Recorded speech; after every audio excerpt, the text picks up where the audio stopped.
apa kabar nih teman-teman hari ini? Keren banget. Sabtu-Sabtu gini mau mantengin webinar Indogold. Nah, sebelum mulai, mungkin mau tanya-tanya dulu nih ke teman-teman. Teman-teman dari mana aja sih? Boleh ya komen di kolom chat kita. Dari mana aja nih kalau boleh tahu yang ikut webinarnya Indogold di siang hari ini? Wah, ada dari Sumatera Utara, dari Bandung, Surabaya, oh ada yang dari Kalimantan juga, ada Jogja, ada yang dari Timur kah? Sulawesi? Oke, ada yang dari Tasikmalaya. Halo Kak Roni, halo Kak Ika dari Cirebon, hai. Selamat siang, ada Mas A, ada Kak Aris dari Jatim. Wah, ada dari Sulawesi nih, Kak Agung. Halo Kak Agung. Halo, halo. Oke, bagi teman-teman yang bergabung di siang ini, mungkin saya mau share screen terlebih dahulu. Oke. Nah, mungkin saya mau ngejelasin sedikit dulu. Jadi, webinar Indogold ini memang diadakan secara rutin, mengangkat tema seputar perencanaan keuangan, termasuk salah satunya investasi. Nah, teman-teman yang mau tahu jadwal webinar berikutnya, yang tentunya nggak kalah kece, itu bisa lihat aja di sosial media Indogold. Itu kita selalu post mengenai jadwal-jadwal webinar selanjutnya di Indogold. Backsound-nya pekerja bangunan. Iya nih Kak Roni, sorry ya, karena di rumah saya juga lagi ada banyak yang ngebangun, jadi ada sedikit gangguan bunyi-bunyi ini, tapi nggak apa-apa ya, semoga tidak mengganggu. Nah, bagi teman-teman yang saya mau kasih info disclaimer dulu bahwa di webinar ini tujuannya untuk edukasi, jadi bukan ajakan atau saran legal investasi oleh Indogold. Nah, investasi aset kripto ini mengandung resiko, jadi harap teman-teman berinvestasi sesuai dengan keputusan pribadi. Nah, mungkin bagi teman-teman yang tahu webinar kali ini ngomongin soal investasi aset kripto gitu ya. Di sini teman-teman akan belajar banyak, mulai dari dasar-dasarnya dari para pembicara kita yang di siang ini akan bagikan mengenai hal tersebut. Nah, mungkin teman-teman udah tahu kalau misalnya kita akan ada bagi-bagi giveaway, yaitu deposit wallet. Nah, nanti akan saya jelaskan setelah sesi materi kedua pembicara kita di hari ini. Jadi teman-teman diharap bisa simak dan fokus terhadap materi pembicara kita di siang ini. Dan nanti kita juga adakan kuisnya seputar materi pembicara kita. Jadi nanti diharapkan teman-teman pada mantengin nih, jadi biar bisa jawab kuis mini games kita di webinar kali ini. Nah, mungkin saya mau jelasin juga kalau misalnya teman-teman mau nanya ke pembicara selama sesi pemateri, itu nanti bisa aja langsung taruh di kolom Q&A seperti itu. Nah, kemudian mungkin tanpa berlama-lama lagi, saya mau memperkenalkan narasumber kita di siang hari ini, yaitu ada Fadel Fariza yang merupakan co-founder CoinFox dan juga Pak Indra yang merupakan founder dan CMO dari Indogold. Halo Fadel, Pak Indra. Halo Kak dan teman-teman Indogold. Halo. Halo. Hai. Pak Semoga Indra. kabarnya baik nih, Mas Fadel dan juga Pak Indra. Nah, mungkin untuk sesi yang pertama ini akan saya persilakan untuk Mas Fadel. Oke. Siap. Langsung dimulai aja nih Kak. Boleh sebentar, saya akan stop share dahulu. Saya izin share screen. Nah.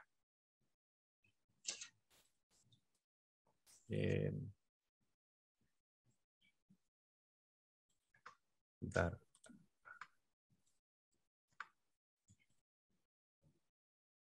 Ini PPT-nya sudah terlihat Kak, teman-teman? Di saya udah kelihatan sih, Fadel. Oke. Nah, sebelumnya selamat siang teman-teman. Perkenalkan, nama saya Fadel Fariza dan saya dari CoinFox. Jadi CoinFox ini adalah platform edukasi untuk kripto yang berkaitan dengan investasi, trading, atau bahkan sektor-sektor lain seperti NFT. Nah, intinya bukan hanya kripto, tapi kita juga terkadang itu membahas mengenai teknologi blockchain dan lain-lain.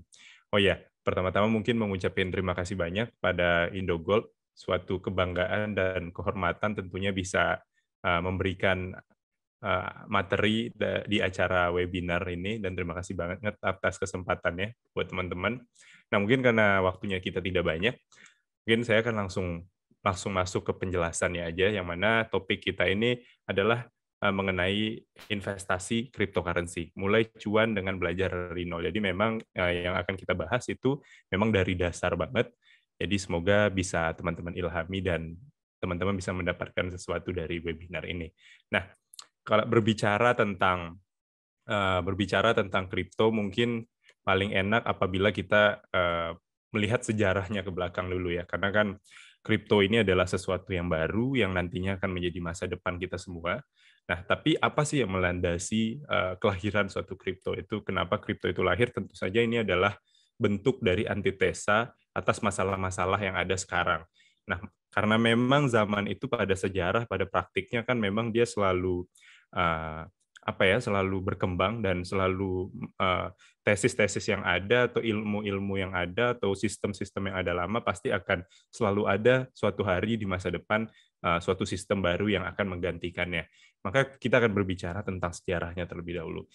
Seperti yang teman-teman saya yakini sudah belajar mungkin di bangku sekolah, bahwa kita dulu mengenal sistem barter di 1010 Masehi, ya di mana memang pada saat itu manusia belum terlalu kompleks. Dalam artian kita manusia itu ibaratnya belum berevolusi lah untuk memiliki akal pikiran yang sekompleks sekarang. Jadi memang tidak ribet sistem ekonominya. Kalau misalnya saya butuh garam, Anda butuh misalnya tebu, ya udah kita tukeran gitu. Anda butuh misalnya kayu, saya punya misalnya pepaya, ya udah kita tukeran. Nah, tapi dan di masa barter ini, karena waktu itu memang sangat sulit sekali untuk mengukur nilainya, tentu saja ini kemudian ditinggalkan, dan juga tidak ada fair atau tidak ada keadilan yang mutlak gitu ya, karena tumpang tindih antara value dari masing-masing barang yang dipertukarkan. Maka selanjutnya kita mengenal ekonomi komoditas. Jadi pada manusia itu mulai berpikir semakin kompleks, bahwa mereka tidak bisa hidup sendiri, berburu, bercocok tanam sendiri, dan tidak bisa menggunakan barter. Mereka membutuhkan manusia-manusia lainnya. Maka kita masuk ke ekonomi komoditas di tahun 1200 sebelum Masehi. Jadi ini seperti uang sebenarnya, tapi ini menggunakan komoditas seperti garam. Jadi mungkin teman-teman tahu ya, mungkin bahasa Inggris dari gaji itu kan adalah salary. Nah, salary itu sebenarnya diambil dari kalimat salt atau garam, karena dulu manusia di zaman 1200 sebelum Masehi itu bertukar menggunakan alat tukar, itu menggunakan garam, baik itu dalam sistem untuk menggaji seseorang atau bahkan bertukar.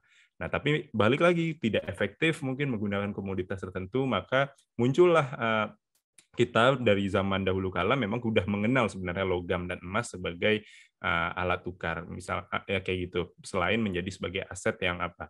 Nah, karena konsensus kesepakatan manusia untuk menganggap emas itu berharga, logam itu berharga, akhirnya kemudian kita masuk ke dalam zaman itu. Nah, dikembangkan lagi di tahun 1870 sebelum sampai 1930, dicetaklah uang kertas, karena logam dia memang dimensi waktu, melintasi dimensi waktu dari zaman dahulu kala kita mengakui emas itu berharga bahkan sampai sekarang. Namun yang pasti emas tidak melintasi dimensi ruang, dalam artian emas itu tidak efisien untuk dibawa kemana-mana. Akhirnya dia menjadi aset penyimpanan atau pengamanan nilai yang nilainya stabil dari waktu ke waktu, dan uang kertaslah yang pada zaman 1870 dan 1930 itu adalah emas menjadi underlying dari uang kertas itu. Jadi orang-orang membawa uang kertas untuk bertransaksi, untuk bertukar, itu uang kertas itu sebenarnya adalah bukti bahwa mereka memiliki emas yang disimpan oleh bank. Nah, lalu kita masuk dalam perjanjian Bretton Woods, yang mana itu seluruh dunia bersepakat bahwa seluruh mata uang yang ada di dunia itu di-underline-kan untuk dolar, sementara dolar di-underline-kan oleh emas.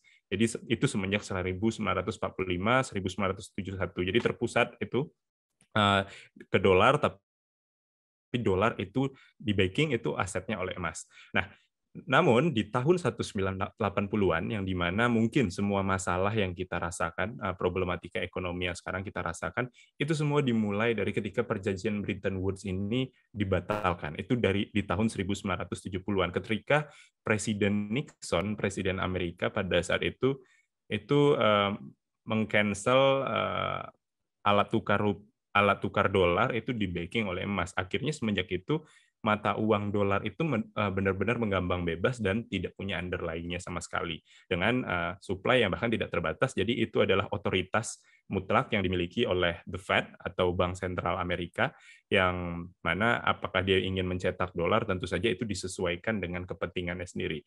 Banyak sekali masalah yang dihasilkan karena ini, salah satunya mungkin krisis moneter yang terjadi di tahun 2008, housing crisis. Nah, itu adalah salah satu pemicu dari mata uang kripto itu lahir.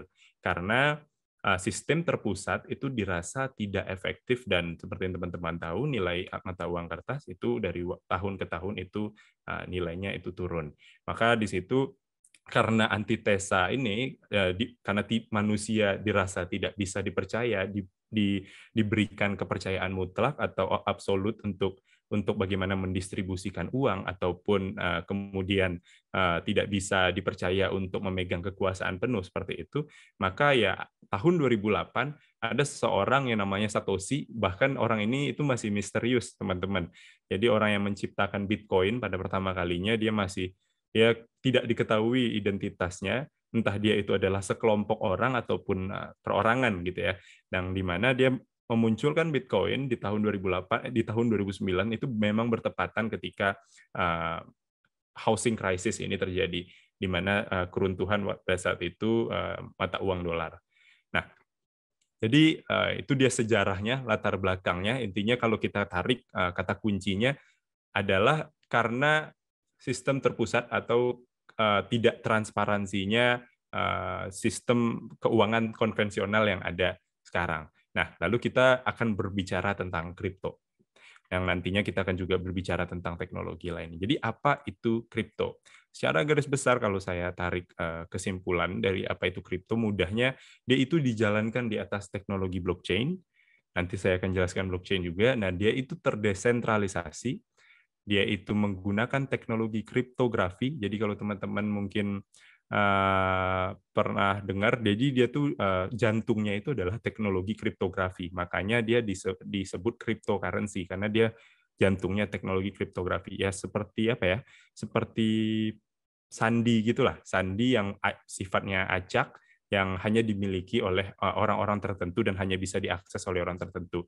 Nah, untuk meretas sandi ini itu butuh kepemilikan. Jadi kalau misalnya kamu tidak tahu sandinya, kamu tidak bisa mengakses. Inilah yang nantinya menjadi jaminan dari keamanan kripto itu sendiri. Dan kripto adalah menjadi banknya sendiri. Nah, seperti itu sebenarnya secara garis besar untuk cryptocurrency ini, gitu ya. Nah, terus jadi kalau saya tarik dari definisinya, itu bisa jadi suatu mata uang digital, itu bisa menjadi aset digital. Cuman kalau di Indonesia sendiri, kripto ini dia masih terbatas hanyalah terbatas di apa ya? Bukan mata uang, tapi aset digital sebagai komunitas yang mana itu diatur oleh Bapepti. Jadi bukan diatur oleh OJK ya teman-teman. Jadi dia itu diatur oleh Bapepti karena memang dia itu hanya diakui sebagai aset digital. Nah, jadi walaupun pada praktik fungsinya dia itu sebenarnya core utamanya memang dia menjadi currency, tapi bukan currency seperti yang teman-teman bayangkan sekarang gitu. Penggunaannya kayak bertukar menjadi alat tukar untuk memperdagangkan barang-barang, tidak seperti itu, tapi menjadi alat tukar untuk utilitas pada suatu ekosistem teknologi tertentu. Misalnya teman-teman melihat ada cryptocurrency itu misalnya Ethereum misalnya. Nah, atau misalnya BNB. Nah, misalnya teman-teman ingin menikmati fitur-fitur di dalam satu ekosistem teknologi project tertentu dari cryptocurrency ini, nah teman-teman itu harus membeli tokennya atau harus mendepositkan atau menabung tokennya. Jadi dia lebih sifatnya memang seperti aset gitu ya. Nah, kripto ini bukan hanya Bitcoin aja, teman-teman. Jadi Bitcoin itu sudah pasti kripto, tapi kripto belum tentu Bitcoin. Banyak sekali sekarang alternatif koin, bahkan kalau kita lihat di Coin Market Cap, yang mana dia itu banyak sekali memberikan informasi terkait jumlah cryptocurrency yang di dunia, total kapitalisasi pasarnya, kalau kita lihat itu sudah sampai puluhan ribu kripto yang ada di dunia ini. Nah, jadi kemudian kripto ini kalau kita tarik berapa banyak jenisnya, itu udah banyak banget teman-teman sebenarnya. Tapi kalau saya simpulkan secara garis besar, kripto itu memiliki 5 jenis utama. Tapi kalau satu dari utility token ini ditarik lagi, kita tarik lagi informasinya, ini banyak lagi sebenarnya cabangnya, sektornya. Dan menurut saya, sebelum teman-teman ingin terjun investasi ke dalam dunia kripto, penting untuk teman-teman bisa mengklasifikasikan aset kelas kripto itu sendiri. Karena tentu nanti untuk memutuskan keputusan investasi kan teman-teman itu harus membandingkan ya, mengkomparasikan ya dengan kompetitornya untuk melihat proyek mana yang memang benar-benar relevan dan bagus dan dibutuhkan untuk teknologi itu sendiri. Nah, mungkin tapi karena kita ini masih dasar, kita akan bahas 5 ini aja dulu. Yang pertama ada utility token, teman-teman. Nah, ini sebenarnya kripto yang paling banyak sebenarnya beredar. Jadi token utilitas yang menjadi representatif tertentu dari suatu proyek kepemilikan atau teknologi. Jadi itu seperti teman-teman misalnya teman-teman mau beli saham perusahaan A misalnya karena teman-teman percaya bahwa si perusahaan ini nanti kemudian akan berkembang dan akan menghasilkan return yang besar karena memang prospek perusahaan ini sangat besar sehingga teman-teman berspekulasi bahwa dengan saya memiliki perusahaan ini saya akan nanti kemudian harganya akan naik atau akan mendapatkan dividen yang tinggi. Nah, seperti itu juga konsep dari utility token adalah token yang memiliki utilitas atau use case atau fungsi tertentu yang nantinya akan memang dibutuhkan bagi ekosistem kripto. Bukan hanya ekosistem kripto, tapi bahkan untuk keseluruhan aspek yang ada di ekonomi. Nah, tentu saja di utility token ini banyak sekali nanti bidang-bidangnya. Jadi intinya utility token adalah token yang memiliki fungsi use case tertentu untuk memecahkan permasalahan-permasalahan yang ada di ekosistem kripto atau permasalahan-permasalahan yang ada di dunia. Jadi nanti ini akan berkaitan dengan teknologi blockchain, teman-teman.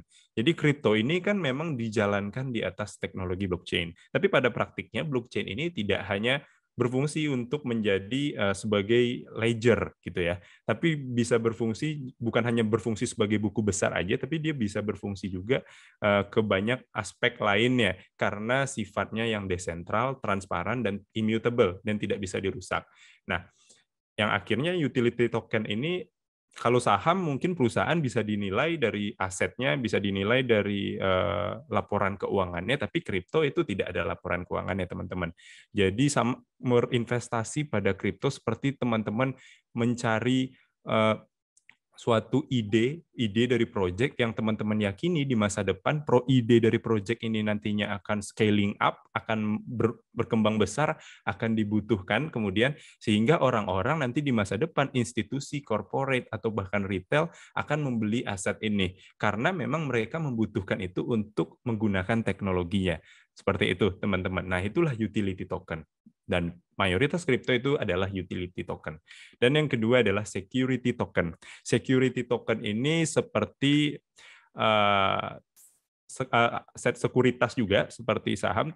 Nah, kripto ini kan ini adalah ibaratnya antitesa balik dari utility token itu sendiri karena kan utility ada yang namanya ICO, teman-teman. Kalau saham mungkin teman-teman mengenal istilah IPO atau initial public offering. Nah, kalau di kripto itu ada yang namanya ICO, initial coin offering. Karena saking desentralnya teman-teman, itu tidak ada lembaga yang benar-benar menjadi pengawas. Jadi akhirnya banyak sekali scam atau penipuan kripto di sini gitu karena tidak ada. Nah, akhirnya muncullah solusi dari security token ini untuk menjadi untuk menjadi penyeimbangnya agar ini tidak kelewat batas. Mungkin ke depan ini akan menjadi suatu project dari security token ini mungkin akan dilirik mungkin untuk institusi atau bahkan retail orang-orang yang dulu berinvestasi di saham karena merasa mungkin ini mungkin yang paling safety karena memang ada lembaga yang nantinya menjadi pengawas gitu. Nah, kemudian ketiga adalah stablecoin. Saya suka menyebut stablecoin ini sebagai aset backingan ya gitu ya. Jadi stablecoin ini kalau kripto itu terkenal karena volatilitasnya, fluktuasinya yang naik turunnya sangat dahsyat, maka stablecoin ini, nah itu adalah yang tidak gitu ya. Nah, jadi dia ini di backing nilainya kalau misalnya ada contohnya USDT, USD Tetros atau BIDR, Binance Indonesia Rupiah gitu. Jadi dia memiliki underlying dari aset tertentu, jadi jumlahnya itu terkunci daripada nilai aset yang di underlyingkan oleh stablecoin itu sendiri. Nah, selanjutnya ada jenis-jenis DeFi dan CeFi, jenis-jenis kripto ini. Jadi teman-teman kalau mengenal istilah kripto, kalau udah mengenal istilah kripto pasti udah sering dengar istilah decentralized finance dan centralized finance. Decentralized finance itu bisa seperti Uniswap, bisa seperti Compound.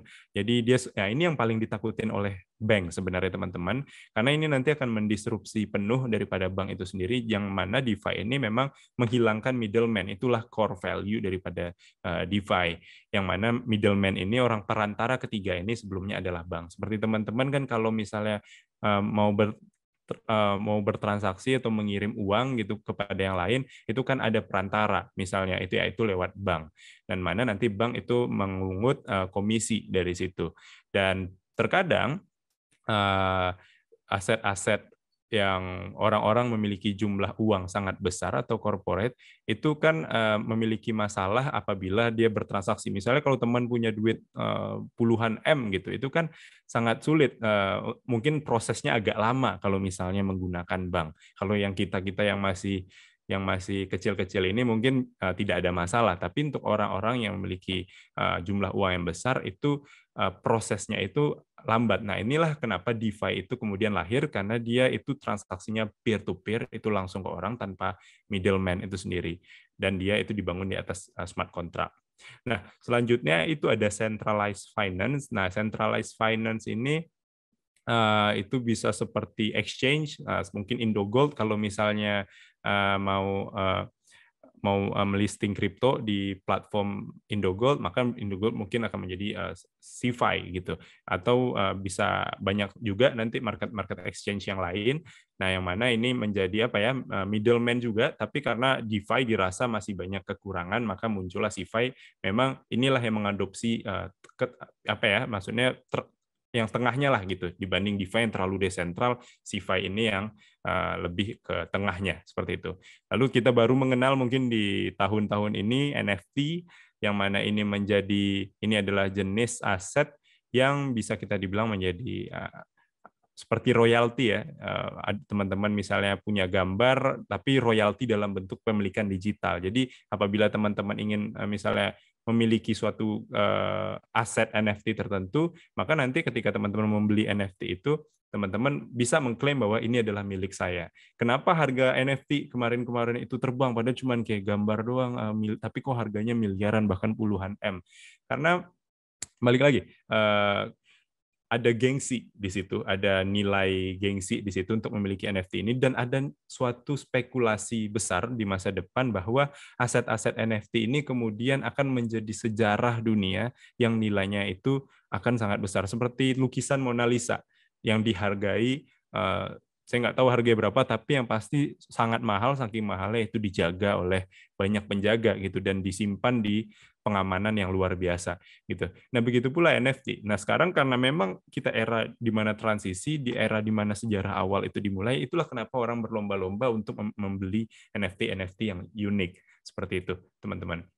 Nah, tadi kita udah mengenal apa itu cryptocurrency, dan sekarang kita akan berbicara tentang teknologi yang mendasari dan bagaimana kemudian membuat kripto itu ada. Kripto itu nggak akan ada kalau nggak ada blockchain. Blockchain inilah yang kemudian menjadi jantung bagi kripto itu sendiri. Nah, blockchain adalah daftar catatan, data yang berfungsi sebagai buku besar digital. Jadi distributed ledger, kalau anak-anak akuntansi mungkin kan sering mendengar istilah buku besar atau ledger ya, yang nanti teman-teman itu akan melakukan pencatatan di situ. Nah, blockchain ini buku besar digital yang terdesentralisasi, teman-teman. Jadi konsepnya data ini nanti akan disusun menjadi blok, makanya namanya blockchain. Kemungkinan dan kemudian kumpulan data yang disusun secara berurutan ini diamankan dengan kriptografi. blockchain itu terdesentralisasi karena nantinya buku besar digital ini nantinya akan dicatat dan diamankan di banyak database yang tersebar di banyak komputer. Jadi blockchain juga tidak memerlukan pihak ketiga dalam proses pertukarannya. Jadi dia ini kalau teman-teman mungkin melihat blockchain ini bisa menjadi immutable, tidak dapat dirusak, itu karena dia itu sifatnya desentral, teman-teman. Dia ada istilah miner, mungkin teman-teman pernah dengar istilah orang-orang mining Bitcoin. Nah, inilah orang-orang yang menjalankan validasi dalam blockchain itu sendiri, yang kemudian orang-orang ini yang nanti akan mendisrupsi bank yang sebagai lembaga terpusat yang sekarang bertugas untuk memvalidasi transaksi-transaksi yang ada atau menjadi pihak ketiga. Tapi blockchain ini data base transaksi itu tersebar di banyak komputer dan yang memvalidasinya itu adalah mereka atau yang kita sebut sebagai nodes juga. Nah, jadi kalau misalnya kita buat teman-teman yang mungkin pernah nonton film Harry Potter kan, kalau pernah nonton film Harry Potter pasti relevan dengan musuh yang namanya Voldemort. Jadi Voldemort ini kan dia membagi jiwanya ke dalam 7 bagian, gitu ya teman-teman. Dia membagi jiwanya menjadi 7 bagian atau yang namanya Horcrux. Jadi sifatnya itu seperti itu. Jadi sehingga dia sulit banget dikalahkan oleh Harry Potter dan teman-temannya. Karena Harry Potter harus hancurin 7 Horcrux untuk bisa ngalahin Voldemort. Begitu pula blockchain, teman-teman. Jadi dia membagi jiwanya seperti Voldemort tadi, membagi database-nya di banyak komputer yang ada di seluruh dunia, di berbagai validator yang ada di seluruh dunia, yang kemudian dia di sini memvalidasi transaksi. Jadi kalau orang mau ngehack blockchain, maka dia harus ngehack 51% validator yang ada, banyak komputer yang ada. Tentu bisa dibilang itu sangat mustahil ya. Kalau ada pun berarti itu udah luar biasa banget gitu. Nah, inilah salah satu yang menjadi keunggulan dari blockchain itu. Lalu kemudian dia transparan, teman-teman. Transparan di sini bukan berarti dia akan mengungkapkan privasi teman-teman. Nanti privasi teman-teman akan dilindungi dalam bentuk address wallet, jadi tidak ada nama teman-teman gitu. Tapi dia itu transparan. Jadi kalau teman-teman buka mungkin situs blockchain, dia akan memperlihatkan data-data transaksi yang terjadi gitu. Misalnya, nah ini biasanya digunakan juga untuk para trader ya, untuk melihat kecenderungan pasar gitu. Apakah para wealth atau institution ini dia itu sedang melakukan hold posisi atau sedang ingin berinvestasi dalam jangka yang panjang dengan dia menghold posisi di wallet mereka atau tidak. Nah, data-data ini nanti akan direkam oleh lembaga-lembaga riset on-chain itu seperti Glassnodes atau dan lain-lain, atau CryptoQuant ada juga. Jadi salah satunya ada transparan, ini tentu saja bisa mengatasi masalah-masalah korupsi, masalah-masalah yang dilakukan oleh lembaga-lembaga terpusat karena memang tidak bisa dipercaya, karena memang tidak ada manusia yang bisa dipercaya untuk memiliki absolutas atau kekuasaan mutlak tentunya. Nah, selanjutnya blockchain ini karena sifatnya itu dia itu peer-to-peer dan dia tidak perlu sorry ya teman-teman. Nah, karena dia itu sifatnya peer-to-peer, karena dia sifatnya itu tadi memang terdistribusi, tidak memerlukan pihak ketiga, maka sudah jelas dia peer-to-peer. Hubungan saya dengan Anda itu langsung, tanpa ada perantara. Nah, dia karena ada smart contract di situ, teman-teman. Jadi kalau misalnya ada teman-teman, saya ingin meminjam uang kepada Mas A misalnya, 10 juta rupiah saya pinjam dengan kesepakatan bahwa kita bunganya itu 5% dalam waktu 1 tahun dibayarkan gitu. Nah, kalau misalnya direkam di smart contract, maka kita tidak perlu lagi pihak ketiga seperti notaris, teman-teman, untuk kemudian menjadi saksi atau menjadi membuat kontraknya, karena itu sudah direkam di kontrak pintar dan otomatis ketika dan tidak ada alasan untuk nanti tidak bisa di-cancel gitu, tidak dibayarkan atau apa. Nah, karena nanti jaminan itu akan langsung diberikan kepada si antara kedua orang yang transaksi. Jadi intinya dia prosesnya itu langsung seperti itu, teman-teman. Nah, selanjutnya itu lebih cepat. Nah, itu tadi seperti yang saya jelaskan sebelumnya, bahwa masalahnya adalah ketika kita itu memiliki uang yang sangat besar kan. Jadi kalau misalnya kita transaksi satu sama lain itu lambat gitu, karena bank pasti perlu menyiapkan uangnya dan lain-lain. Nah, inilah kenapa di teknologi blockchain dan kripto itu transaksi bisa lebih cepat dan pastinya aman karena sifatnya yang immutable tadi. Nah, mungkin ini dia teman-teman skemanya, skenario bagaimana blockchain itu nanti. Jadi dia ini adalah rantaian blok, kemudian disebar, jadi nanti masing-masing validator, ini atau yang kita sebut nodes, terus para validator atau orang-orang yang mining ini nanti akan mendapatkan reward. Makanya sekarang mining itu udah kayak orang tua kita dulu mungkin berinvestasi di kebun sawit ya, mungkin sekarang ini anak-anak sekarang dia investasinya di mining Bitcoin gitu sebagai validator, sebagai orang yang berkontribusi dalam menjaga dan menjalankan sistem blockchain. Nah, kemudian dia ini disebut miner, nama kita sebut apa pekerjaannya adalah proof of work. Terus kemudian dia tugasnya memvalidasi transaksi, terus mendistribusikan informasinya, dan nanti validator lain nanti memvalidasi kembali. Terus dia disimpan di dalam ledger, yang mana ledger itulah yang kita sebut blockchain, distributed ledger, dikonfirmasi, dan seperti itulah teknologi blockchain itu dijalankan, teman-teman. Nah, selanjutnya mungkin teman-teman kita udah bahas blockchain dan kripto seperti apa. Saya pengen jelaskan juga mungkin kenapa kripto itu kemudian dia bernilai, teman-teman. Kripto itu dia bernilai sama seperti benda-benda lain bisa bernilai, yaitu konsensus. Kenapa kita menyepakatinya bernilai? Karena kita percaya di masa depan teknologinya itu akan digunakan, gitu. Karena dia menjawab berbagai macam permasalahan yang ada di dunia. Nah, itu yang pertama. Kenapa kripto itu bernilai?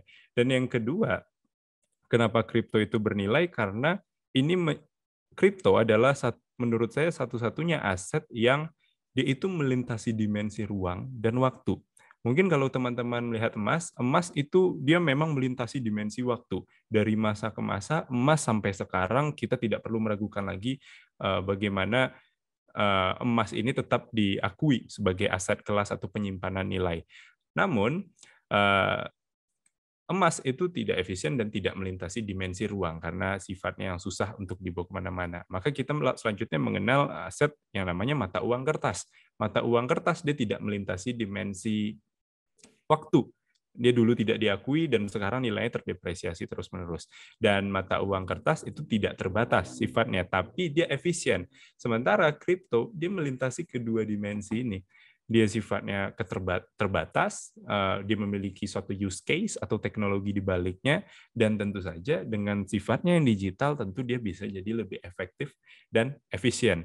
Nah, ini yang mungkin membuat banyak korporasi atau institusi mulai melirik aset kripto ini, teman-teman.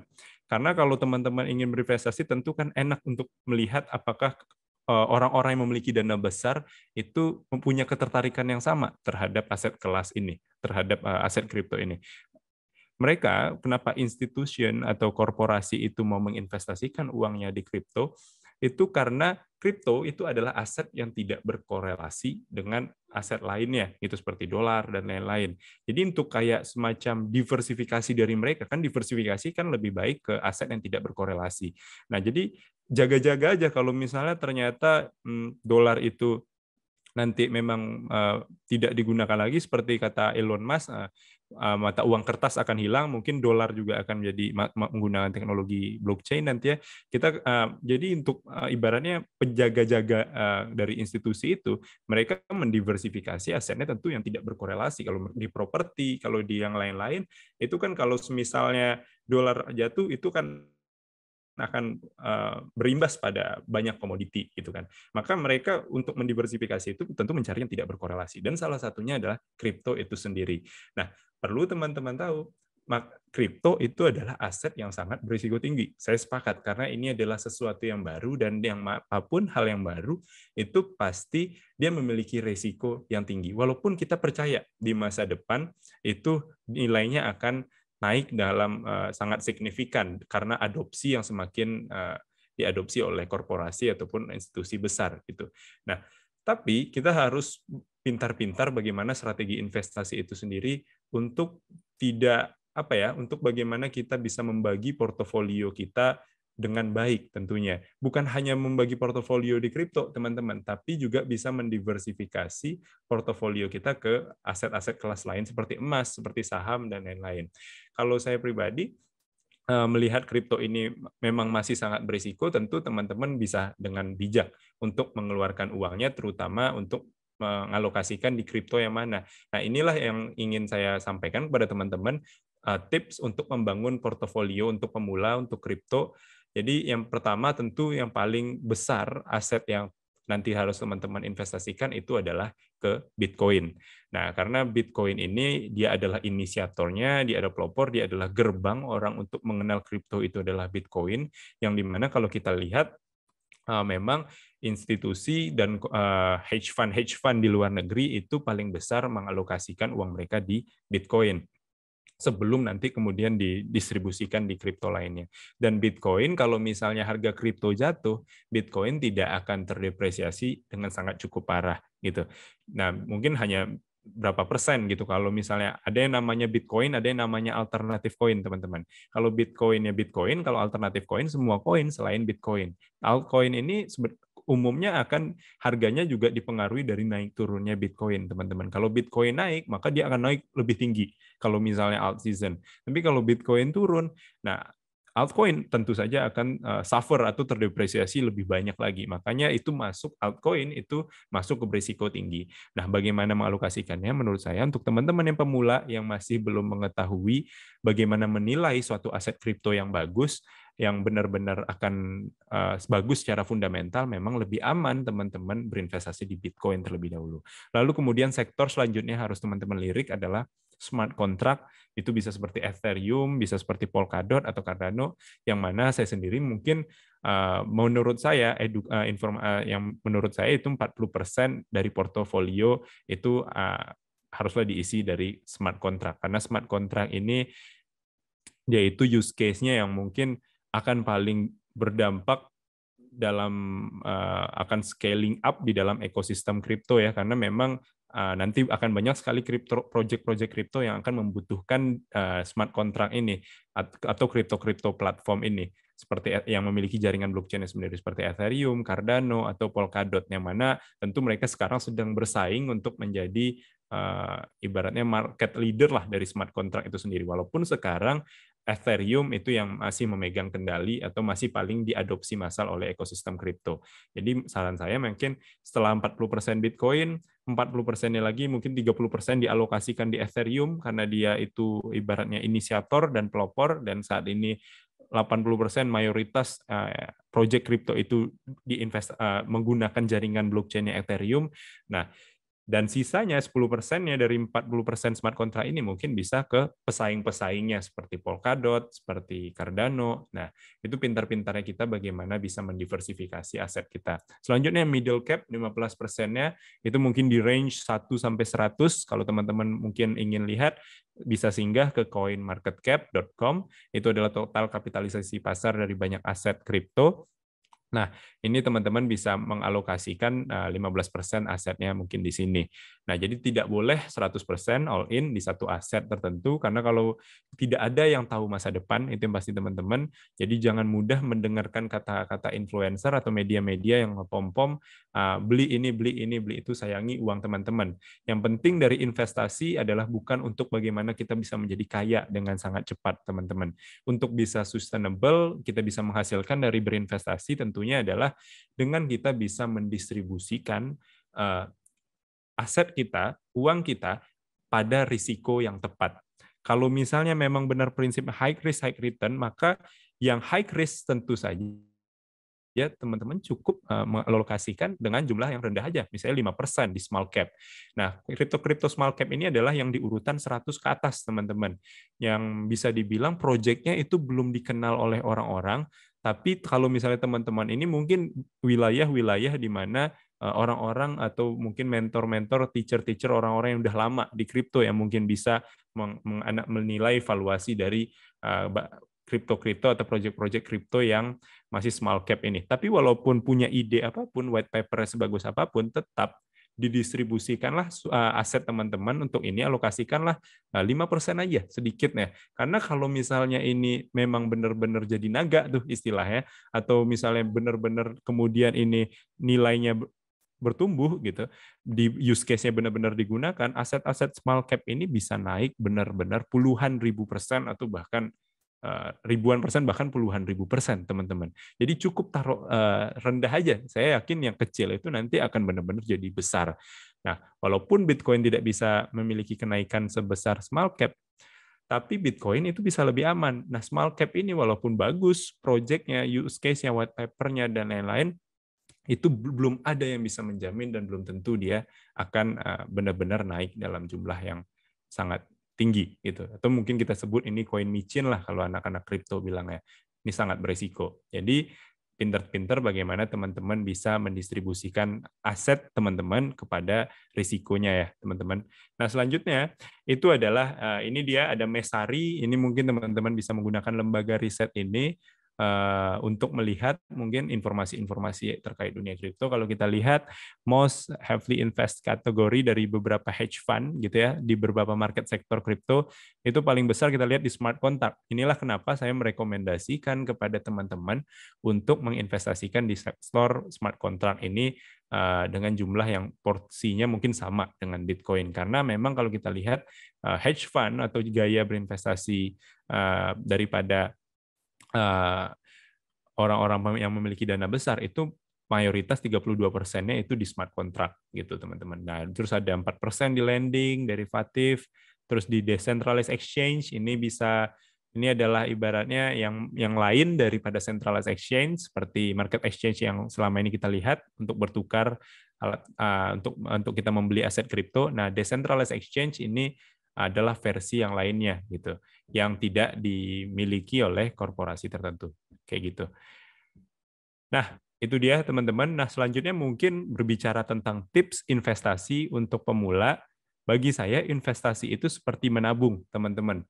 Beda halnya dengan trading, teman-teman berdagang dalam periode yang lebih pendek, berinvestasi itu kita sama seperti menabung untuk masa depan. Kalau teman-teman nabung uang di bank kan pastinya uangnya itu tidak bertambah nilainya, bahkan berkurang gitu kan. Jadi kan memang lebih baik kalau memang ada tabungan yang ingin digunakan tabungan ini untuk 3-4 tahun ke depan, kan mungkin lebih baik di aset-aset kelas seperti emas atau saham atau kripto gitu. Nah, jadi prinsipnya adalah menabung. Untuk teman-teman ingin berinvestasi itu adalah konsistensi dalam menabung dan mengakumulasi jumlah aset kripto dalam periode tertentu, teman-teman. Sebenarnya nggak ribet. Ketika teman-teman yang pemula misalnya punya kesibukan dan lain-lain, tidak perlu terlalu kompleks mempelajari teknologi, walaupun setidaknya dasarnya harus belajar. Nah, tapi teman-teman pahami saja kunci ini, tips membangun porto untuk pemula, dan kemudian konsisten aja untuk menabung itu dalam range waktu mingguan atau bulanan. Ini kita mengenal sifatnya ini dollar cost averaging. Jadi udah ketemu nih satu kripto yang teman-teman rasa fundamentalnya bagus, konsisten aja nabung di situ. Tentunya nanti dialokasikan persentase dalam jumlah yang tepat. Nah, dalam mau harganya naik, mau harganya turun, teman-teman konsisten aja menabung, karena nanti teman-teman bisa mendapatkan harga average atau harga rata-rata. Misalnya tiap minggu sekali, misalnya tiap bulan gajinya 10 juta. Oke, ada uang dingin untuk 4 tahun ke depan 2 juta rupiah. Oke, 2 juta ini dialokasikan ke aset-aset kripto. Yang penting adalah konsistensi teman-teman, dan saya yakin nilainya suatu hari akan bertambah dengan sangat besar sekali, karena kripto ini secara market cap dia itu ibaratnya untuk fungsinya yang akan merubah tatanan sistem ekonomi segini, market cap-nya itu mungkin masih kalau nggak salah saya itu sekitar 3 triliun ya, 3 triliun dolar, dan kalau dibandingkan dikomparasikan dengan market cap bursa saham yang sampai 50 triliun yang ada di Amerika, itu kan masih jauh banget sebenarnya perjalanan dan potensinya. Sementara pengadopsiannya ini saya rasa akan sangat massal dan akan sangat besar.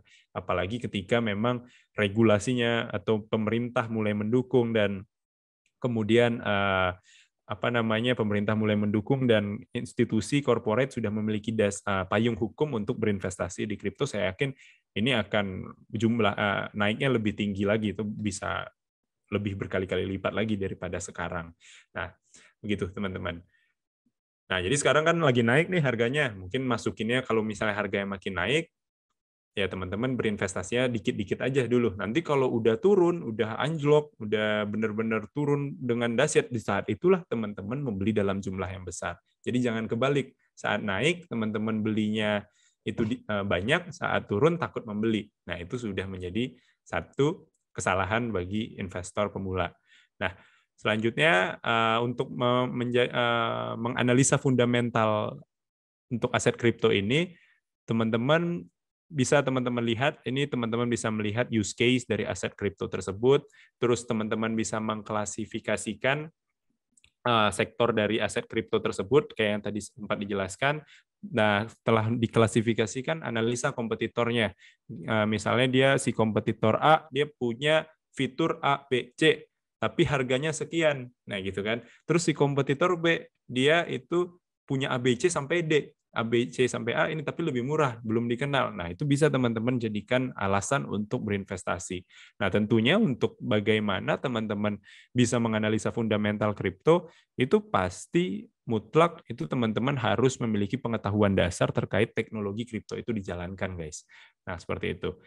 Nah, selanjutnya teman-teman lihat tim dan institusi di balik proyek kripto tersebut, sama seperti berinvestasi di startup. Jadi kita harus lihat orangnya, karena sumber daya manusia, pemimpin atau founder dari kripto tersebut itu pasti akan sangat berdampak dan berefek kepada keberhasilan proyek itu sendiri gitu. Karena tentu saja orang yang tepat pasti bisa menjalankan proyek kripto yang baik gitu. Jadi misalnya dilihat dari background-nya, apakah dia punya background yang relevan. Kalau misalnya punya, ya itu akan memperkuat nilai dari valuasi kripto tersebut. Selanjutnya, lihat target market-nya, teman-teman lihat apakah dia itu B2C, business to consumer, bisnis retail, atau B2B. Nah, jadi kalau misalnya B2B, terus lihat komparasikan dengan yang lainnya, apakah memang corporate itu akan benar-benar membutuhkan aset ini. Atau misalnya kalau di B2C, apakah memang orang-orang penduduk itu akan menggunakan, masyarakat akan menggunakan aset kripto ini. Selanjutnya lihat roadmap-nya, apakah dia disiplin dengan menjalankan roadmap-nya, dan yang pasti selanjutnya kita mengukur resiko dengan menilai kelemahannya. Jadi kita tidak hanya menilai dan melihat yang bagus-bagusnya aja, tapi kita melihat si project ini apa aja sih yang berpotensi untuk membuat dia gagal, ya, agar kita lebih berhati-hati dalam berinvestasi di aset kripto. Seperti itu, teman-teman. Nah, mungkin itu aja, sekian presentasi dari saya. Mungkin bisa dikembalikan ke host. Oke, thank you banget untuk Fadel. Menarik sekali nih insight-insightnya tadi kan, yang memang mungkin belum mengerti kripto secara basic gitu ya. Tadi memang sudah dijelaskan semuanya, sampai tips-tipsnya juga. Menarik banget. Thank you untuk Fadel. Nah, kemudian mungkin untuk sesi kedua, saya persilakan untuk Pak Indra selaku founder dan CMO Ondogold untuk menyampaikan presentasinya. Silakan Pak Indra. Oke, thank you Pak Fadel, sharingannya luar biasa nih. Singkat tapi padat dan jelas. Terima kasih, Kak. Kayaknya rangkuman mata kuliah semua tuh. Belum diajarin di kuliah, Kak. Oh iya, belum ya. Iya, nggak apa-apa. Kita mulai dulu mata kuliahnya, Pak, kalau gitu. Betul. Ya, sebenarnya saya cuma nambahin doang sih. Kenapa sih kita harus start investasi kan? Jadi ini lebih most to the basic stuff sih, karena dari data sendiri kita juga bisa melihat kalau sekarang ini juga orang kaya bukan hanya berasal dari bisnisnya, gaji bulanannya, tapi mereka juga melakukan investasi. Itu juga menjadi salah satu sebab orang bisa menjadi kaya.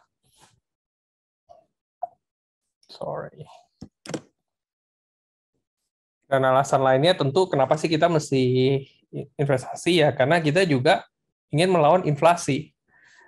Nilai mata uang rupiah yang kita pegang saat ini akan selalu tergerus oleh inflasi. Karena ini kan memang uang fiat ya. Jadi mungkin kalau misalnya dari sejarah dari Pak Fadel yang ceritanya Bretton Woods, itulah yang istilahnya memecah gitu. Yang dulu di mana kalau ketika negara mencetak suatu kertas, suatu uang, itu kertas itu kan adalah janji bahwa kertas tersebut sebagai alat tukar yang sah dan di backup oleh memang aset yang nyata. Pada saat itu masih emas. Tapi memang ketika Bretton Woods ada, ya basically pemerintah itu bisa mencetak uang sesukanya tanpa ada dasar aset. Jadi uang yang kita pegang saat ini itu merupakan salah satu keyakinan kita terhadap pemerintah. Makanya kita suka melihat kenapa mata uang kita terhadap mata uang negara lain itu bisa melemah, menguat, karena tergantung dari seberapa yakin kita yang memegang mata uang Indonesia rupiah ini, yakin terhadap perekonomian, situasi politik, makroekonomi secara keseluruhan dari negara kita ini. Jadi makanya itu akan selalu dinamik ya. Dan kalau kita lihat dari waktu ke waktu ya pasti uang itu akan tergerus nilainya. Purchasing power-nya, daya belinya akan selalu tergerus inflasi. Jarang sekali sampai titik deflasi, karena namanya kita dari negara berkembang mau jadi negara maju pasti inginnya selalu ada pertumbuhan ekonomi. GDP segala macam harus naiklah nilainya. Bahkan kalau bisa pun juga kita net export ketimbang import. Dan otomatis makanya itu salah satunya kita harus melakukan investasi untuk tujuannya yang melawan inflasi ini, pencuri yang tidak terlihat, yang terus menggerogoti kekuatan daya beli kita. Dan di sisi lain juga membuat uang kita menjadi aset produktif dengan melakukan investasi. Jadi mereka tidak hanya diam mengendap di rekening bank kita saja. Nah, ini adalah salah satu fakta inflasi. Mungkin kalau misalnya buat yang sudah berkeluarga, mungkin bisa coba tanya kembali gitu kan, ketika waktu ayah atau orang tua kita menyekolahkan kita, uang sekolah kita berapa sih gitu. Saya masih ingat banget loh, 1 bulan waktu itu saya dikasih uang 20.000 buat bayar uang sekolah SD saya. It's been a long time gitu. Tapi sekarang kalau kita punya anak di sekolah yang lumayan aja 1 bulan at least sudah 3 juta, 4 juta gitu. Jadi itu masih SD. Kita belum tahu kalau misalnya nanti SMP dan SMU-nya bagaimana. Jadi ya tingkat kebutuhan hidup pasti ya terlihat nilainya meningkat. Jadi ketika kita naik gaji juga kita jangan terlalu happy gitu, karena kita juga harus memperlihatkan inflasi tersebut gitu. Inflasi kalau misalnya bisa ekstrim 8%, tapi naik gajinya cuma 3%, ya sebenarnya kita masih kalah di situ. So, itulah merupakan kita pentingnya investasi. Mulai kecil aja dulu gitu. Karena kalau kita nggak pernah memulai, kita nggak pernah mencoba, kita nggak pernah tahu. Bahkan untuk aset kripto sendiri pun juga dari pengalaman pribadi saya ya, karena memang saya kan cenderung lebih konvensional, jadi memilih emas segala macam karena saya tahu nilai emas tersebut fundamentalnya nyatanya seperti apa dari dulu hingga sekarang gitu. Jadi ketika masuk ke dunia kripto sendiri pun juga saya juga mencoba dengan uang yang kecil gitu. Jadi istilahnya uang belajar lah. Kalau misalnya tidak sesuai dengan harapan saya, paling nggak saya mengerti gitu dan saya bisa belajar dari hal tersebut gitu. Apa sih yang menyebabkan kesalahan tersebut? Jadi mungkin dari Pak Fadel tadi juga sempat cerita kayak mulai investasi Bitcoin dulu, terus baru smart contract, baru yang medium dan small cap. Itu semua saya rasakan juga gitu. Jadi yang kayak bilang cacing-cacing naga-naga ya berasa banget di small cap gitu. Kalau misalnya naik, ya benar bisa ribuan persen gitu. Jadi koin meme ya kita juga pernah merasakan kan, seperti Dogecoin naik 2 kali gitu, koin Shiba yang juga sempat tren kayak begitu. Jadi cobain karena kalau kita nggak pernah coba kita nggak pernah tahu. Jadi ini salah satu kita coba hal yang konsisten, kedepannya ya dengan usaha yang konsisten itu dampaknya bisa luar biasa sekali. Pada itu startnya kecil. Tuh. Dan melihat perkembangan dari sejarah yang Pak Fadel cerita juga, saya percaya bahwa teknologi blockchain is the future, itu masa depan. Karena mendesentralisasi, mengambil power ya, basically ya. Jadi istilahnya kita menjadi bank kita sendiri, di mana kita memiliki kendali atas seluruh finansial kita. Dulu kita mau beli saham, kita at least mesti buka akun di bursa saham tersebut. Kita mau main futures, kita mesti buka akun di futures tersebut. Tapi sekarang dengan adanya teknologi blockchain, kita bisa memindah-mindahkan aset tersebut gitu, baik ke kantong kita sendiri, maupun juga kita bisa pindahkan ke bursa lain sesuai dengan keinginan kita sendiri. Jadi kita benar-benar mengatur keuangan kita sendiri, dan blockchain ini membuat semuanya trustless. Jadi kita tidak perlu pihak ketiga, seperti yang tadi dijelaskan, tidak ada pihak intermediary yang mengatur hal-hal tersebut. Ya, tapi ya tentu dengan adanya hal seperti ini juga ada kontranya. Jadi ya karena memang dunia blockchain juga masih sangat relatif baru, sehingga sangat-sangat Wild West sekali ya, maksudnya sangat cowboy sekali dunia ini gitu. Kita harus sangat hati-hati. Jadi kalau misalnya untuk hal-hal yang baru yang kita belum tahu, coba kecil. Jadi at least kalau kena pun juga nggak sakit gitu. Karena memang istilahnya kita tahu. Dan yang penting kita belajar dari hal tersebut. Karena kalau misalnya nanti teman-teman udah loncat mainnya ke DeFi, decentralized finance, udah megang aset sendiri, connect wallet sendiri, segala macam. Kalau sampai ada case teman kena phishing atau kena scam gitu kan, atau ngelihat wah dapat token gratis nih gitu kan, diambil gitu, dusting attack, semua isi wallet kosong, itu tidak ada pihak yang dapat membantu atau bertanggung jawab gitu. Cuma di sisi lainnya kita bisa melihat seluruh akses transaksi tersebut dan kita punya power control atas semua aset yang kita miliki. Cuma memang harus sangat hati-hati sekali. Nah ini kalau kita lihat sendiri, yang sempat tadi Pak Fadel juga sempat cerita, tidak ada korelasinya dengan yang lain-lain, dan kita juga bisa melihat dari COVID sendiri ya, kalau kita bandingkan aset-aset kelas lain, untuk kripto ini outperform. Jadi boleh dibilang, mungkin ada masa-masanya, ada masa bullish, ada masa bearish juga gitu. Cuma memang 2016 ke 2017 itu bullish, 2017 ke 2018-an ya agak diem lah ya. Tapi begitu 2019 COVID ini loncat lumayan luar biasa sekali, jadi mungkin boleh dibilang cukup heboh lah pergerakannya. Dan kita pun juga bisa melihat institusi-institusi pun juga sudah mulai melirik aset kelas kripto ini. Nah, high risk, high reward, sangat, dan boleh dibilang ini jauh lebih volatile ketimbang kita kalau bermain futures ya, komoditas futures. Karena di kripto ini pergerakannya sungguh-sungguh luar biasa sekali. Jadi mungkin kadang kalau buat untuk teman-teman yang profil resikonya lebih averse atau lebih prudent gitu, mungkin agak bakal kaget gitu kalau masuknya terlalu banyak di awal. Kalau masuknya dikit ya mungkin masih bisa agak-agak tahan nafas dikit. Karena ini basically kayak jantung dak-dikduk kita. Kalau kripto itu naik turunnya bisa duk kayak kita orang lari maraton ya dak-dikduk sekali gitu. Contoh aja yang 2016 ke 2017 aja saya sempat ngerasain itu dari harga Bitcoin 80 juta ke 250 juta. Itu dari 30 loncat ke 250. Habis itu bearish, dia turun sampai terakhir ke 80.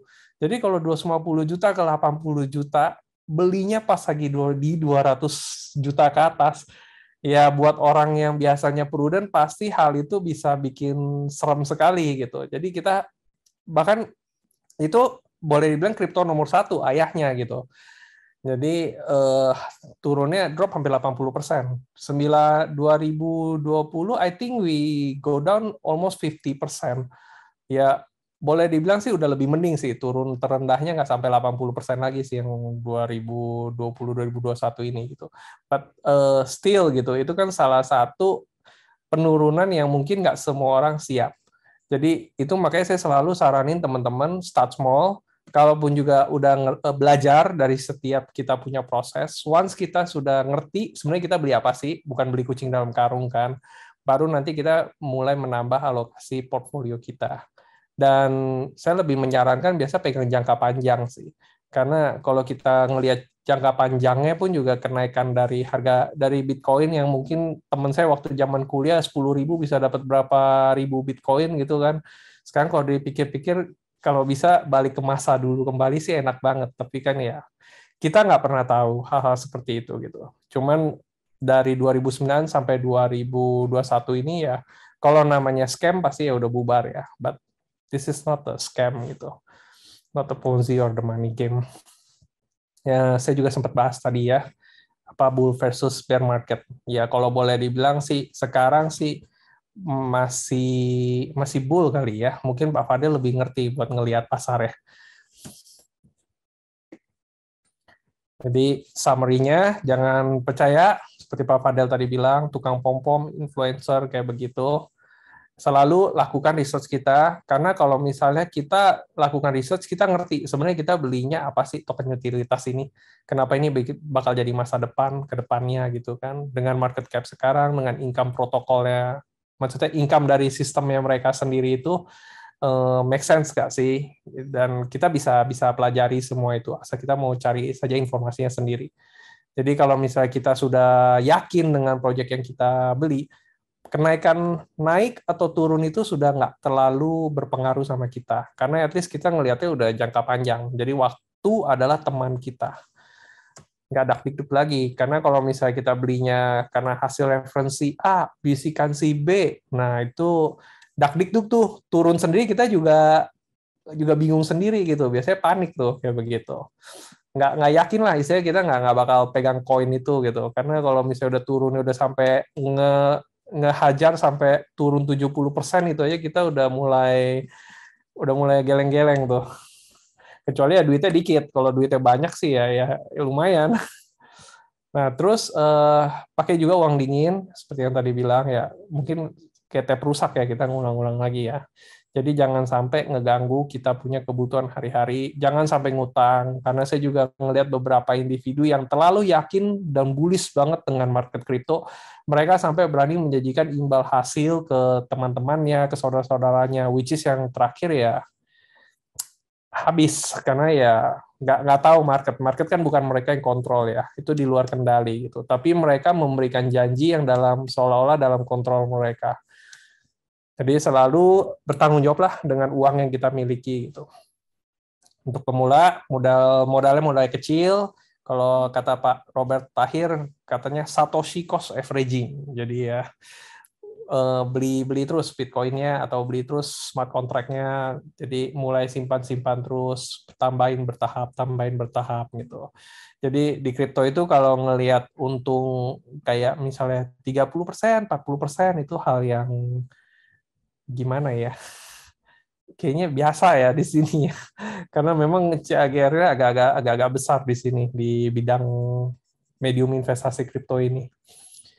Ikuti perkembangan pasar kripto, baca berita, dan bergabung dalam komunitas. Ini juga penting, maksudnya ya, kita juga ada komunitas, kita ada di Discord, ada Telegram juga, please join, ngobrol-ngobrol. Saya biasa lebih banyak, kadang cek-cek Discord, jadi kalau misalnya ada teman-teman mau ngobrol, go ahead, bisa join di Discord-nya kita juga.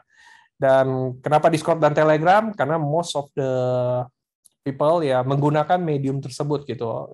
Kalau untuk market kripto dalam hal komunikasi. Dan perkembangan di kripto itu sangat cepat sekali ya. Apalagi saya melihat di NFT non fungible token itu 1 bulan udah kayak 1 tahun gitu. Jadi bulan berikutnya lagi itu cara mereka berjualan NFT, bermain NFT, janji-janji yang mereka tawarkan, roadmap-nya itu sudah bisa jauh berbeda sekali dengan yang bulan sebelumnya. Jadi very fast moving, saya pelajari itu juga sangat cepat gitu. Jadi kayaknya nggak ada habisnya. Makanya dengan ada Pak Fadel tadi memberikan intisarinya materi yang disampaikan tadi, itu sebenarnya sudah salah satu pembuka juga gitu ke dunia kripto ini. Karena kalau misalnya kita mau telusurin, pelajarin, banyak sekali yang bisa dipelajari di dunia kripto ini. Cuma memang start paling small ya, kita start mulai dulu investasi, beli tokennya. Biasa dari situ nanti kita mulai belajar tuh.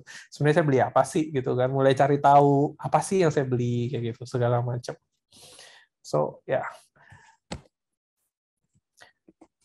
Kalau di Indogold kita kebetulan ada produk ini, jadi bisa investasi lah lebih dari 50 koin kripto saat ini.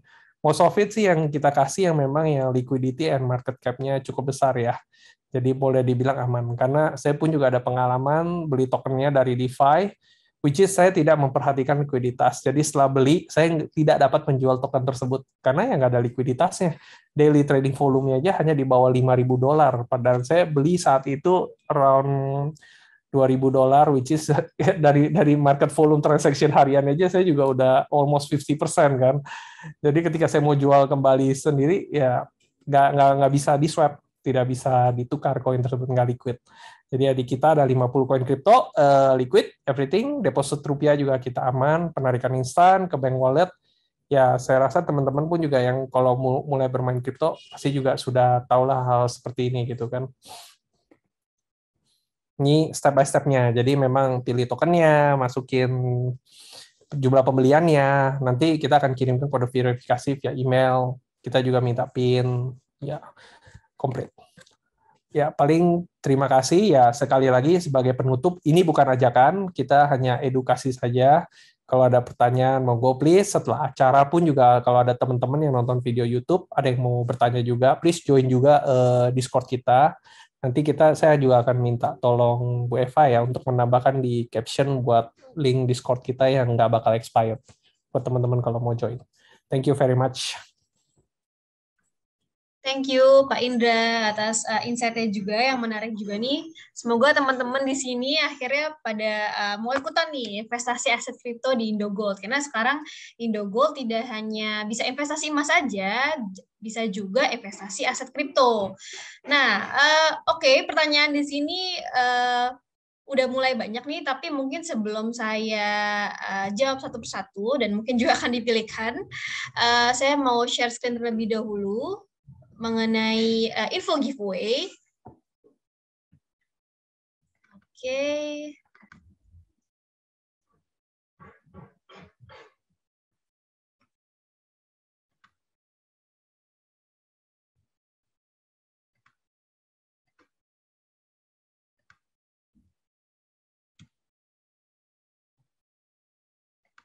Oke, sebentar. Sepertinya belum jalan.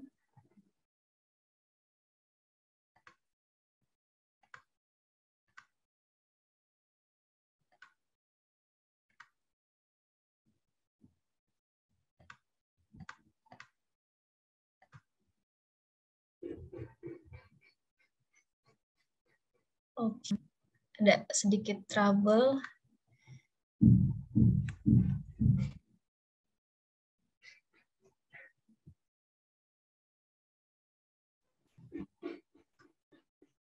Oops, sorry. Oke, sebentar ya. Saya akan share screen dulu. Oke, mungkin teman-teman di sini udah pada lihat. Nah, seperti yang saya info tadi di awal, jadi memang kita akan ada giveaway, di mana kan tadi saya sudah sebutkan juga dan Pak Indra sudah sebutkan juga bahwa di Indogold nih bisa investasi aset kripto. Nah, bagi teman-teman yang mau mulai investasi aset kripto, kita ada giveaway deposit wallet, di mana nanti saldo wallet ini bisa teman-teman pakai buat beli koin kripto yang ada di Indogold, yaitu di fitur Indogold Coin. Nah, deposit wallet ini sebesar 50.000 dengan syarat dan ketentuan sebagai berikut. Mungkin teman-teman bisa screen cap, bisa dilihat. Nah, jadi untuk bisa dapetin deposit wallet 50.000 ini, teman-teman harus punya akun Indogold yang sudah melakukan KYC, yaitu unggah foto KTP dan selfie dengan KTP, dan juga akun bank yang sudah diverifikasi. Nah, bagi teman-teman yang mungkin di sini belum punya akun Indogold, ibaratnya nanti di sini kita kasih kesempatan di mana nanti data dirinya itu bisa diisi sampai batasnya sampai jam 12 malam, jam 12 malam. Jadi teman-teman bisa langsung nih buat akun Indogold dan juga bisa langsung mengajukan proses KYC. Nah, selain itu juga harus jadi member di grup komunitas resmi Indogold, seperti yang tadi Pak Indra sudah jelaskan, bahwa di Indogold ini memang kita ada grup komunitas, di mana di sini para user Indogold maupun lainnya bisa saling berinteraksi nih, saling ngobrol-ngobrol soal investasi, dan juga kita ada giveaway khusus buat member di grup komunitas kita, yaitu kita ada di Telegram dan Discord. Untuk linknya tadi sudah dibagikan ya, teman-teman. Untuk link baik itu di Telegram sama Discord. Nah, untuk dapetin giveaway ini teman-teman harus jadi member kedua-duanya, jadi harus buka link satu persatu di Telegram dan Discord. Nah, setelah itu isi data diri di link Google Form sebagai berikut, git.ly from giveaway 27 November, nanti akan di-share juga untuk linknya. Nah, kemudian untuk tadi yang saya bilang, kalau misalnya teman-teman sebagian di sini ada yang belum punya nih akun Indogold atau belum punya akun Telegram atau Discord, kita kasih kesempatan sampai jam 12 malam ini. Nanti setelah itu Google Form-nya akan ditutup. Jadi ada kesempatan buat teman-teman buat bikin akun Indogold dan juga Telegram maupun Discord apabila yang tidak punya. Lalu kemudian pemenangan terpilih yang bisa mendapatkan deposit wallet ini akan di-post di IG story-nya Indogold di mana akan di-post maksimal 10 hari kerja setelah acara webinar ini ya teman-teman ya. Nah, kemudian pengumuman pemenang bersifat mutlak dan tidak dapat diganggu-gugat. Jadi teman-teman bisa lihat syarat dan ketentuan yang berlaku. Tadi untuk link Google Form juga sudah dibagikan. Jadi dengan mengikuti syarat dan ketentuan ini, baru teman-teman bisa terpilih untuk mendapatkan giveaway deposit wallet sebesar 50.000. Seperti itu. Nah, ini yang tadi saya... Oke, ini sempat ada stop share.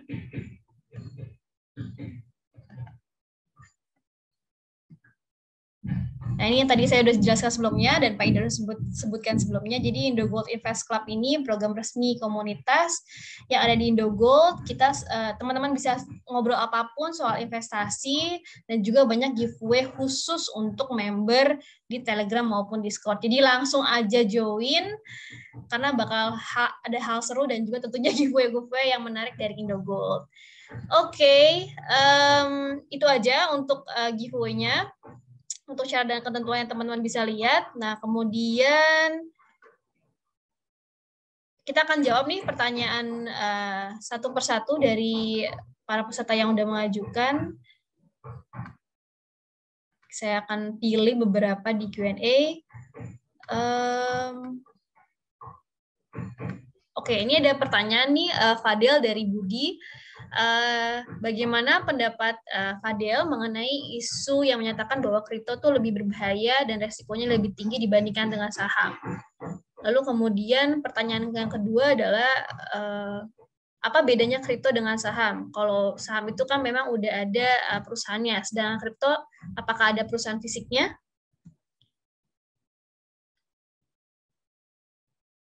Langsung dijawab aja nih, Kak. Yes, boleh. Oke, tadi pertanyaan pertama, apakah investasi di kripto itu lebih berbahaya dengan di saham ya?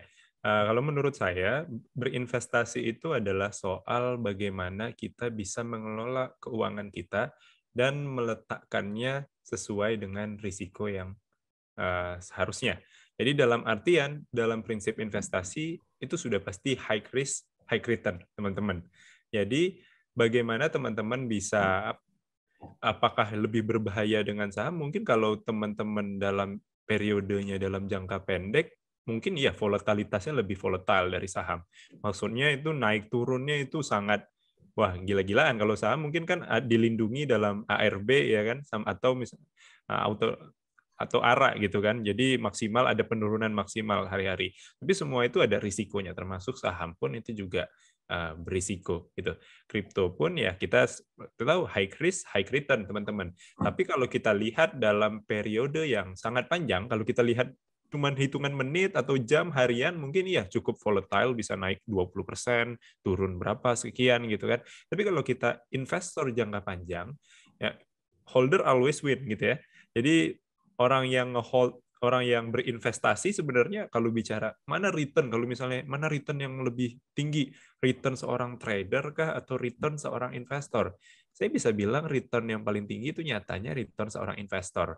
So, bagi saya investasi itu adalah kewajiban setiap orang dan trading itu adalah pilihan orang, pilihan pekerjaan atau profesi gitu. Nah, tapi makanya kalau teman-teman lihat dalam jangka panjang dari tahun 2008, 2013 sampai sekarang tahun 2021 itu kenaikan Bitcoin aja yang memang udah dari 2008 itu kenaikannya konsisten dan bahkan kalau teman-teman nggak usah dipertanyakan lagi itu kan. Jadi tapi apakah berisiko dalam jangka pendek? Ya tentu saja berisiko. Itulah kenapa uang dingin yang memang teman-teman kalau mau berinvestasi ini memang estimasinya adalah untuk 3 sampai 4 atau 5 tahun ke depan, atau bahkan mau holding selamanya, mau di hold selamanya juga nggak apa-apa gitu. Bukan maksudnya di hold selamatnya nggak di TP-TP ya, maksudnya tidak di TP sepenuhnya tapi di TP seperlunya aja. Misalnya, oh keuntungan segini, mau beli mobil gitu atau mau beli rumah ya udah di taking profit misalnya. Kemudian uang ini diputar lagi di instrumen investasi lainnya. Kalau saya itu misalnya dapat profit dari kripto itu saya alokasikan juga ke emas gitu. Nah, misalnya baru dapat profit misalnya sekian ratus % dari kripto karena udah hold posisi berapa, itu saya amankan lagi itu di salah satunya instrumennya adalah emas gitu. Baru nanti sebagiannya lagi saya alokasikan lagi di proyek-proyek kripto yang lain. Jadi seperti itu. Intinya semua itu berisiko. Apapun investasinya itu pasti berisiko. Nah, tapi kalau kita orientasi kita adalah jangka panjang dan kita bisa mengalokasikan di portofolio yang tepat seperti yang tadi disebutkan persentasenya dan sudah dibilang juga sama Kak Indra. Nah, insya Allah ya kemungkinan teman-teman bisa aman gitu. Pasti ada yang rugi, tapi kalau teman-teman mendiversifikasi asetnya dengan baik, nah tentu tidak akan sengenes kalau misalnya diletakkan di satu mangkuk yang sama ya gitu, atau di satu instrumen investasi yang sama. Dan pertanyaan kedua tadi, apakah perbedaan antara perusahaan saham yang ada di bursa saham dengan perusahaan yang di kripto? Sebenarnya perusahaan yang pasti berbeda. Kalau saham kan memang sudah diregulasi ya oleh OJK gitu ya, ada regulasinya, dan kalau misalnya ada sesuatu terjadi memang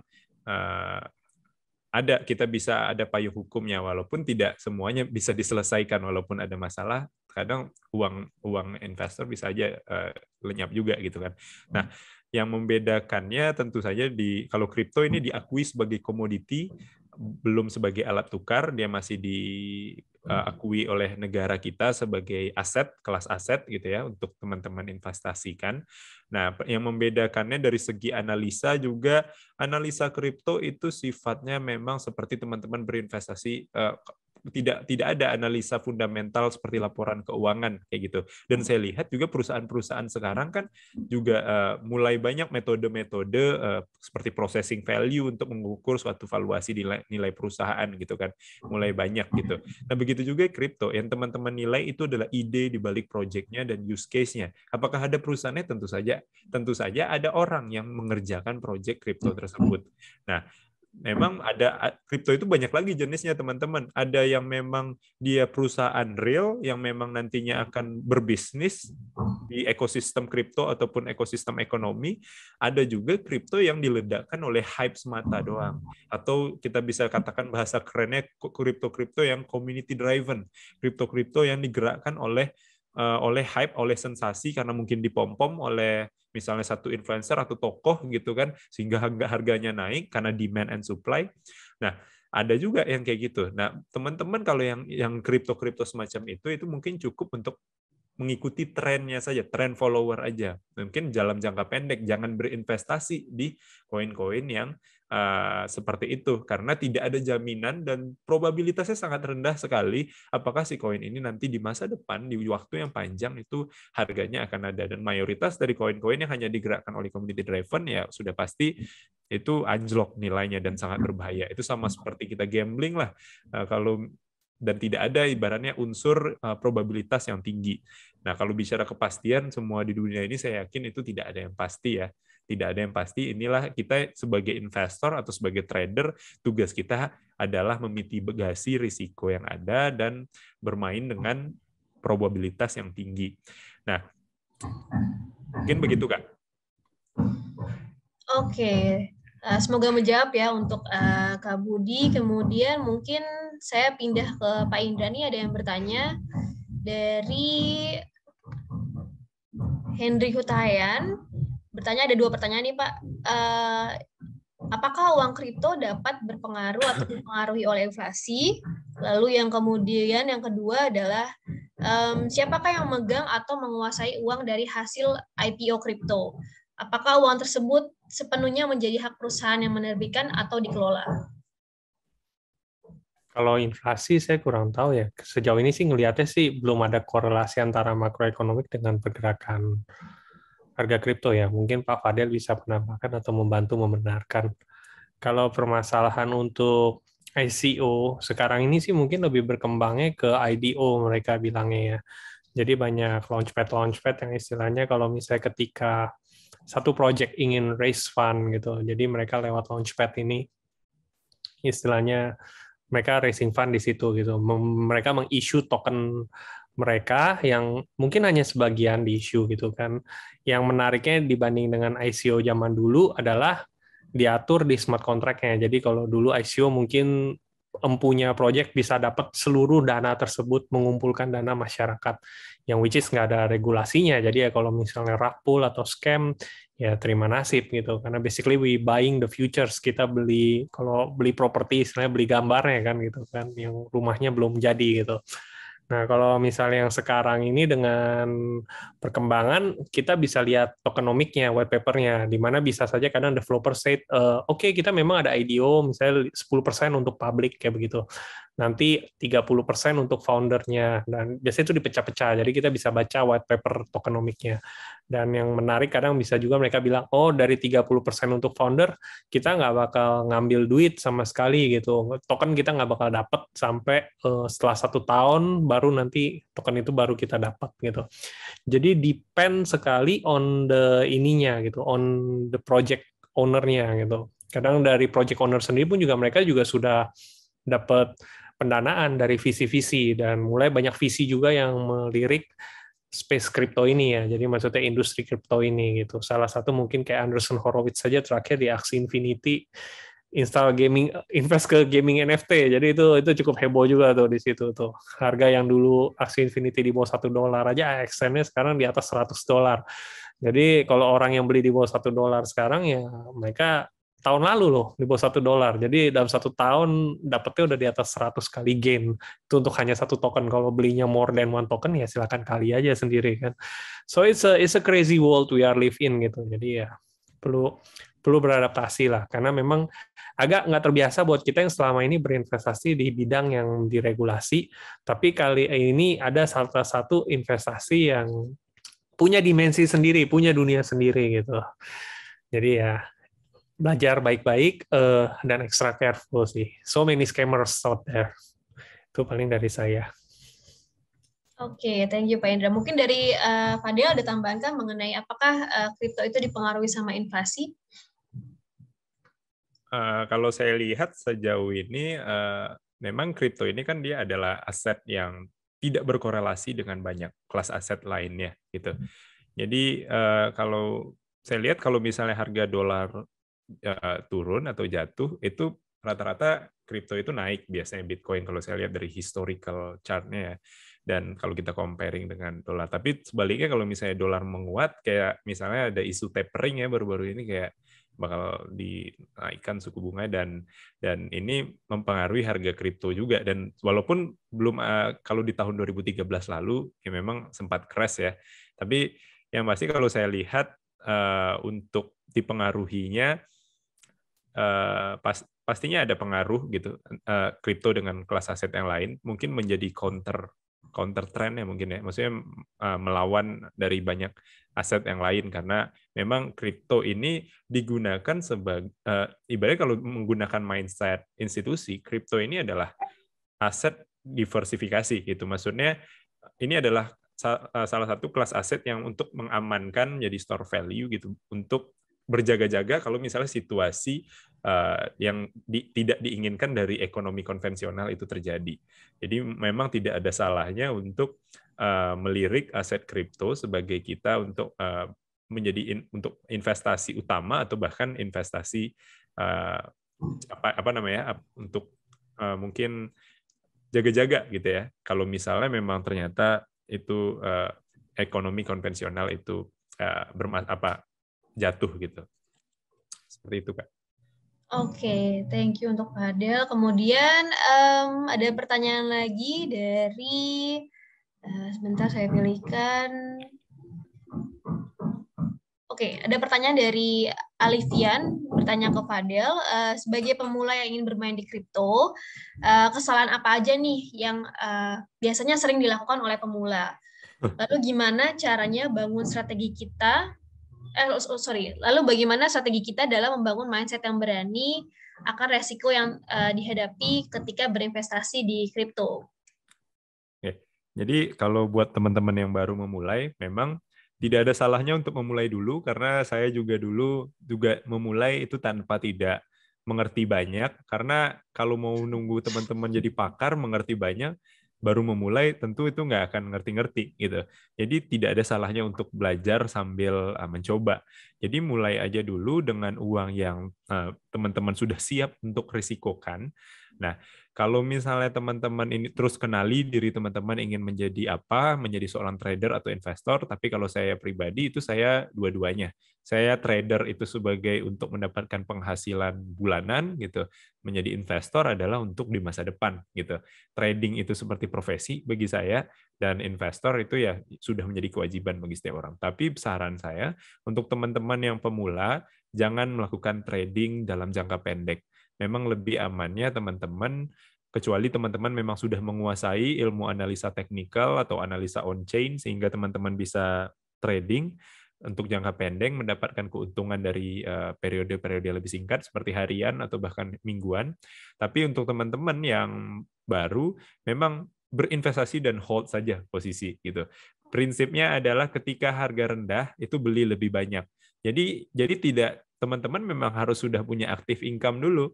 Dalam artian teman-teman harus punya penghasilan yang sustain dulu dalam sebulan. Berapapun yang teman-teman sanggup, nah itu saja yang diinvestasikan. Kalau misalnya teman-teman tidak digunakan uangnya, memang ini adalah uang yang cuman ada 500.000 atau 1 juta gitu. Ya udah, yang penting konsisten aja. Terus 500.000 atau 1 juta itu dibagi dalam periode tertentu, misalnya dalam sebulan teman-teman bisa kecil ya suaranya. Ini udah dengar belum? Udah dengar. Kalau misalnya teman-teman adanya 1 juta misalnya, atau cuman berapa ya, teman-teman bagi aja itu misalnya jadi 4. Jadi 200.000 per minggu misalnya. Jadi teman-teman mendapatkan harga rata-rata terus. Nah, kalau misalnya nanti harganya turun, teman-teman mengakumulasi dengan jumlah yang lebih banyak lagi. Jadi prinsipnya kalau kesalahan yang banyak dilakukan pemula, ya tentu saja beli di harga tinggi, karena FOMO, karena takut ketinggalan momentum, dan jual di harga yang rendah. Padahal sebaliknya kan, seharusnya prinsipnya kita sebagai seorang pedagang kan harusnya kita membeli di harga yang lebih rendah dan menjual di harga yang lebih tinggi. Kalau misalnya teman-teman berinvestasi, berarti teman-teman kan asumsinya memang sudah meletakkan uang itu dan tidak menggunakan uang itu dalam periode yang lebih panjang. Jadi ya tidak perlu diapa-apakan. Tidak perlu, wah udah naik kayak gini, mungkin bisa di taking profit kalau misalnya udah naik dan teman-teman rasa cukup, tapi taking profit 50%. Kalau misalnya turun, itu teman-teman akumulasi lebih banyak. Sebenarnya kalau dengan cara itu aja, sesimpel itu aja, teman-teman itu bisa menghasilkan dengan sangat banyak. Seperti kata Pak Indra tadi, kayak aksi itu baru dalam 1 tahun itu udah naiknya bukan ratusan persen lagi, tapi udah ribuan persen. Dan ini kan sangat gila ya, benar-benar suatu dunia yang baru. Bagaimana cara kita menghasilkan uang dengan sangat mudah gitu. Walaupun tidak semudah itu sebenarnya, tapi yang pasti dengan teman-teman menghold posisi dan konsisten mengakumulasi kripto yang memiliki fundamental bagus, maka percayalah bahwa memang itu akan nanti ke depannya harganya akan naik. Kenapa harganya akan naik? Karena demand-nya akan selalu ada, dikarenakan mereka memiliki use case, dan institusi retail, orang-orang dan atau ekosistem bisnis atau orang-orang di dunia akan membeli kripto tersebut karena ingin menggunakan fiturnya atau ingin menjadi bagian dari kepemilikan aset kripto tersebut karena fundamental yang bagus. Begitu mungkin. Oke, menarik. Pokoknya yang penting sebenarnya mulai aja dulu gitu ya. Benar, Kak. Kalau untuk investasi kripto. Oke, kemudian ada pertanyaan nih dari El. Mungkin ini saya lempar ke Pak Indra. Bagaimana cara kita mengetahui bahwa suatu koin kripto itu bagus nih, Pak? Dan ada nggak sih waktu yang tepat buat mulai investasi di kripto? Kayaknya tadi sama Pak Fadil udah ada cheat sheet-nya tuh kayaknya tuh. Nah, itu bisa lihat lagi tuh nanti rekaman YouTube. Saya juga nggak hafal semuanya soalnya. Tapi itu udah bagus tuh rangkumannya tuh tadi. Kalau terus itu pertanyaan keduanya tadi apa Mbak Eva? Pertanyaannya adalah ini Pak, ada nggak sih waktu yang pas gitu buat kita masuk untuk mulai investasi aset kripto sebagai pemula? sebenarnya hampir sama dari tadi Fadel kali ya. Mulai aja dulu, tapi mungkin ada dari Pak Indra ada tambahan kah? Nggak ada, memang mesti start dulu. Karena Oke. ngapain menunda gitu kan? Kita start dulu. Karena ketika kita sudah melakukan investasi, kita ada keterlibatan di situ. Ada rasa keterikatan emosional. Gitu. Dan sudah ketika ada keterikatan emosional, di situ kita akan belajar biasanya. Jadi kita sudah mempraktekkan, kita udah tahu gitu. Kalau misalnya untung ya senang, tapi kalau misalnya rugi ya kita juga harus menanggapi dengan baik gitu. Maksudnya kenapa sih rugi gitu?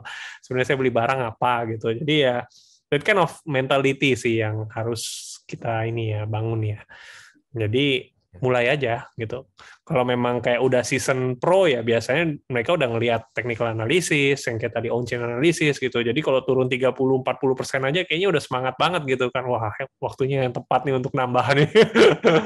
Gitu. Jadi ya seperti itu. Oke, mungkin lanjut sama Pak Indra nih soal ada pertanyaan lagi dari mengenai blockchain gitu. Ada pertanyaan dari Zulfa. Jika blockchain itu adalah teknologi yang aman dan susah untuk dihack, tapi kenapa isi wallet bisa hilang jika dikirim dan approve token dusting attack nih Pak? Iya, itu saya kurang ngerti juga untuk technicalnya dusting attack seperti apa ya. Cuman memang yang sepemahaman saya yang saya tangkap kalau misalnya saya baca-baca ya ada malicious code lah yang istilahnya ditaruh di dalam token tersebut gitu yang mengakibatkan token tersebut melakukan sesuatu terhadap wallet yang kita miliki gitu. Jadi memang harus hati-hati sekali. Blockchain itself sendiri ya kita bilang kalau kita ngomong 51% sih untuk jaringan seperti Bitcoin sama Ethereum itu udah way past that, udah nggak it's almost impossible lah to do that kind of attack. Saya nggak tahu ya, mungkin ada tambahan dari Pak Fadel untuk hal itu gitu. Cuman kalau misalnya untuk wallet ya memang tanggung jawab kita sendiri. Jangan terima DM dari orang nggak dikenal, dari Discord, dari Telegram, terus apalagi kalau ngaku-ngakunya itu supportnya perusahaan gitu kan, atau dia ngasih link yang istilahnya ke situs phishing yang kelihatannya mirip sekali gitu dengan situs MetaMask wallet tersebut. Intinya kalau misalnya di kita, kalau yang di luar sana ya kita nggak pernah kasih seed phrase itu kan memang wallet MetaMask kita gitu. Kalau di centralized exchange makanya ada multiple dua faktor authentication, baik itu secara via email, dikirimin kode OTP, ada PIN, terus ada juga ada password transaction gitu, ada juga OTP dari Google Authenticator. Jadi banyak sekali sebenarnya dari centralized exchange itu memberikan hambatan-hambatan gitu kepada orang gitu apabila ada aktor-aktor jahat gitu yang sempat take over account gitu. Almost impossible gitu. Jadi tinggal tergantung bagaimana kita mengamankan dengan baik, kita punya kredensial, dan jangan pernah memberikan informasi-informasi sensitif kepada orang luar ataupun yang mengaku-ngaku adalah pihak dari centralized exchange kayak seperti itu, ataupun juga project-project yang kita sedang ikuti. Ya harus hati-hati lah gitu. Karena kita nggak pernah tahu kan namanya orang itu kan banyak yang lebih pintar dari kita cara-caranya kan social engineering.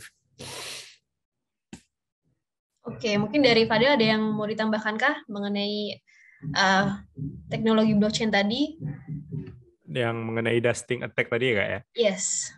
Jadi sebenarnya dusting attack ini kan kayak sebuah tuh, kalau teknisnya itu kayak ada hadiah, kayak kita dikirimin kripto gitu loh, terus ke address wallet kita. Nah buat teman-teman yang belum tahu, jadi ada yang namanya wallet gitu ya teman-teman, untuk sebagai penyimpanan yang lebih aman sebenarnya untuk cryptocurrency gitu. Nah ada kalau exchange itu digunakan biasanya bisa untuk menyimpan juga. Tapi itu wallet itu berarti wallet itu adalah milik exchange dan dan seperti itu teman-teman bisa bertransaksi juga di situ. Nah, kalau yang di wallet ini memang lebih aman karena dia disimpan di jaringan blockchain yang mana dia ada diberikan key wallet yang mana kalau teman-teman itu tidak bisa diakses oleh orang lain kecuali dia memiliki kata sandi kriptografi dari key wallet teman-teman itu sendiri. Nah, sebenarnya teknisnya dia kayak ada seorang hacker gitu yang mengirim jumlah apa ya semacam dusting attack, mengirim kripto hadiah, dan teman-teman nggak tahu kalau misalnya itu sebenarnya adalah untuk membuka akses para peretas ini agar bisa melihat aktivitas yang ada di dalam wallet teman-teman, kayak transaksi jual beli atau bahkan bisa mengetahui key wallet teman-teman. Nah, saya mungkin hanya pengetahuan saya terkait dusting attack mungkin di situ. Cuman ini solusinya menurut saya untuk bagaimana menghindari dusting attack ini, teman-teman kalau misalnya punya wallet kripto, saya sarankan itu punya 2 wallet. Yang pertama, misalkan orang-orang kripto itu banyak yang suka ikut airdrop ya. Airdrop kayak dapat token-token gratisan karena menyelesaikan tes atau tugas-tugas tertentu. Nah, itu dipisahkan dengan yang memang untuk teman-teman gunakan untuk penyimpanan. Nah, untuk hanya penyimpanan di wallet aja gitu. Nah, itu bisa dipisahkan karena biasanya dusting attack itu di awal mulai karena airdrop ya, karena misalnya teman-teman mengikuti airdrop ternyata itu adalah serangan phishing dari pihak hacker gitu. Nah, itu bisa sangat berbahaya sekali gitu. Makanya kalau mau bermain airdrop, kalau bisa walletnya dipisahkan. Nah, memang tapi kalau secara overall keamanan dari wallet ini, kalau teman-teman tidak melakukan aktivitas seperti itu, mengerti cara kerjanya, cara mengantisipasi dan mitigasi risikonya, sebenarnya wallet ini adalah penyimpanan yang sangat aman sekali gitu, teman-teman. Karena dia dijalankan di atas teknologi blockchain. Cuman memang selalu ada saja cara-cara baru gitu kan untuk bagaimana mencuri uang teman-teman. Tapi ya sekarang solusinya adalah dengan menggunakan itu. Intinya tidak ada sistem yang sempurna, teman-teman. Oke, semoga menjawab tadi pertanyaan mengenai teknologi blockchain. Kemudian ini pertanyaannya mengenai mungkin ke Pak Indra, saya balik lagi mengenai Bitcoin dan juga altcoin. Di sini ada 2 pertanyaan yang berkolerasi, jadi mungkin saya langsung jadi satu aja. Setiap kripto ini kan memang punya teknologi masing-masing nih Pak, tapi kenapa pergerakan harganya hampir semua kripto selalu mengikuti Bitcoin? Lalu yang kedua, apa hubungannya Bitcoin dengan altcoin? Padahal sebenarnya Bitcoin sama altcoin itu adalah proyek yang berbeda nih Pak. I think itu 2 hal yang berbeda ya. Bahkan kalau misalnya kayak di luar sendiri, mereka ada namanya Bitcoin indikator gitu atau Bitcoin index confidence gitu. Jadi ketika Bitcoin orang lagi pada bullish cukup tinggi gitu kepada indeks Bitcoinnya gitu, biasanya altcoinnya yang nggak terlalu nggak terlalu bagus ya. Jadi korelasi kebalikannya sama Bitcoin. Tapi kayak kalau misalnya Bitcoinnya lagi turun gitu kan, malah altcoinnya malah bagus gitu. Itu namanya Bitcoin index, saya lupa deh. Sempat ada ininya gitu. Sebentar. CBBI bilangnya. Jadi Colin Talks Bitcoin Bull Run Index gitu. Jadi indeks ini dia ngasih tahu gitu. Sebenarnya kita lagi di bull run atau bear market cycle sih kayak begitu. Jadi biasanya kalau misalnya lagi bull run ya biasanya altcoin-nya lagi berdampak agak kurang. Tapi kalau misalnya dia Bitcoin-nya agak turun indeksnya angkanya, nah biasa altcoin-nya lagi bagus-bagusnya gitu. Terus pertanyaan kedua tadi apa ya Mbak Eva ya? Ya, pertanyaan kedua tadi mengenai Bitcoin dan altcoin. Sebentar Pak, saya baca lagi.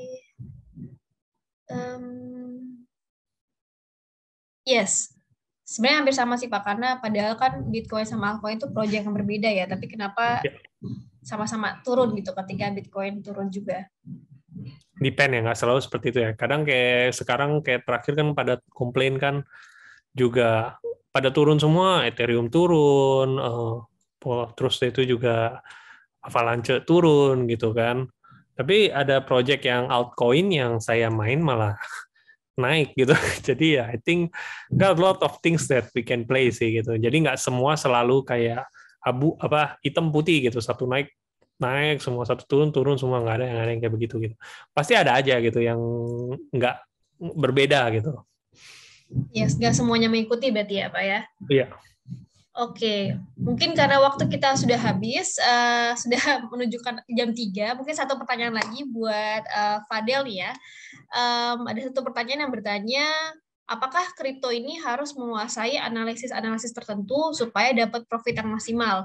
Kayak misalnya di saham gitu ada analisis teknikal ataupun fundamental.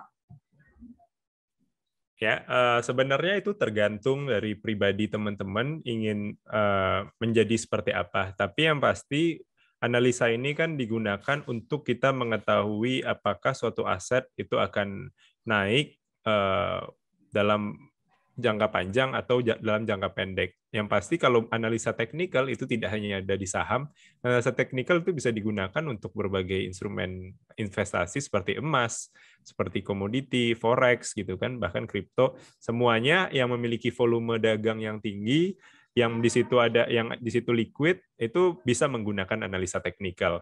Karena analisa teknikal adalah soal bagaimana kita menganalisa psikologi pasar. Karena manusia yang menggerakkan pasar, manusia yang bertransaksi di pasar, manusia yang punya fear and greed, itu bisa terrepresentasikan semuanya lewat chart itu tadi atau candlestick yang kita lihat pola-polanya. Nah, tapi kalau ingin teman-teman berinvestasi dalam jangka panjang, untuk apa? Tentu analisa teknikal itu bisa digunakan, tapi lebih tepatnya itu menggunakan fundamental yang nanti teman-teman bisa kombinasikan dengan analisa teknikal. Atau ada lagi satu analisa yang ada di kripto yang tidak ada di analisa lain, karena kripto menggunakan blockchain, yaitu analisa on-chain. Ini yang mungkin masih baru di kalangan umum. Analisa on-chain ini adalah kemampuan kita untuk melihat transaksi atau rekam jejak yang ada di dalam blockchain, seperti aktivitas para miner atau seorang validator, atau aktivitas dari jumlah wallet-wallet address yang memiliki jumlah Bitcoin besar. Itu teman-teman bisa lihat aktivitas mereka, apakah mereka mau menghold posisi mereka atau tidak, itu bisa dilihat lewat analisa on-chain. Tentu tidak semudah seperti yang saya sampaikan ya, cara menganalisanya, tapi tidak ada salahnya untuk teman-teman mungkin belajar. Sekarang kan udah banyak platform edukasi, udah banyak di YouTube bertebaran. Tinggal ini di seminar ini teman-teman sudah mendapatkan kata-kata kuncinya. Yang kata-kata kunci ini nanti bisa teman-teman cari mungkin di YouTube atau di internet, udah banyak banget untuk belajar. Saya pun juga masih belajar, jadi kita bareng-bareng belajar. Nah, mungkin satu lagi, mungkin terakhir, kalau misalnya teman-teman ingin berinvestasi, mungkin teman-teman bisa mempertimbangkan istilah halving. Jadi halving itu adalah suatu momen di mana itu terjadi umumnya 4 tahun sekali di dalam dunia kripto. Jadi seperti pengurangan reward yang diberikan oleh para miner sekaligus untuk membatasi supply yang ada di Bitcoin itu sendiri. Karena kan miner itu diberikan reward setiap mereka menyelesaikan transaksi. Tapi diberikan rewardnya salah satu tujuannya untuk membatasi supply. Nah, biasanya estimasi orang-orang setiap 4 tahun sekali Bitcoin itu akan naik harganya dalam waktu yang tinggi. Halving pertama itu terjadi di tahun 2012 sampai 2013. Lalu kemudian halving kedua itu terjadi di tahun 2016 dan 17. Lalu ketiga itu terjadi di 2016-17, dan selanjutnya ini kita masuk di halving. Kita sebenarnya masih di periode halving 2020 dan 2021. Ini yang menyebabkan kalau teman-teman lihat masih bullish kan, bahkan dari awal Januari kemarin gitu. Nah, estimasinya halving yang selanjutnya itu akan terjadi di tahun 2024. Jadi teman-teman mungkin bisa mempersiapkan dananya kalau misalnya halving 2022 ini selesai. Ini kan kalau misalnya masih ada potensi naik nih Bitcoin, memang mungkin dalam time candles, dalam pola mungkin masih bullish ya kalau kita lihat, belum ada indikasi akan masuk ke dalam winter. Tapi kita udah mendekati periode winter itu. Nah, ini udah waktunya kita untuk aware dan hati-hati dan memikirkan risiko kita. Dan kalau misalnya nanti udah di ujung awal tahun 2022, mungkin bisa taking profit apabila teman-teman punya posisi. Dan terakhir, mungkin kalau misalnya nanti harganya udah winter jatuh, nah itu akumulasilah sebanyak-banyaknya, biar nanti teman-teman di 2024 nggak nanya, masih boleh masuk sekarang nggak Kak? Gitu, masih boleh beli. Beli itu pas winter, beli itu pas harganya anjlok. Nah, karena kita percaya sama teknologinya, maka kita akan membeli dalam jumlah besar ketika diberikan diskon. Seperti itu, Kak. Oke, thank you untuk Fadil dan juga Pak Indra. Pertanyaan tadi menutup sesi pertanyaan kita. Mohon maaf teman-teman nggak bisa kita jawab semuanya karena mengingat waktu juga.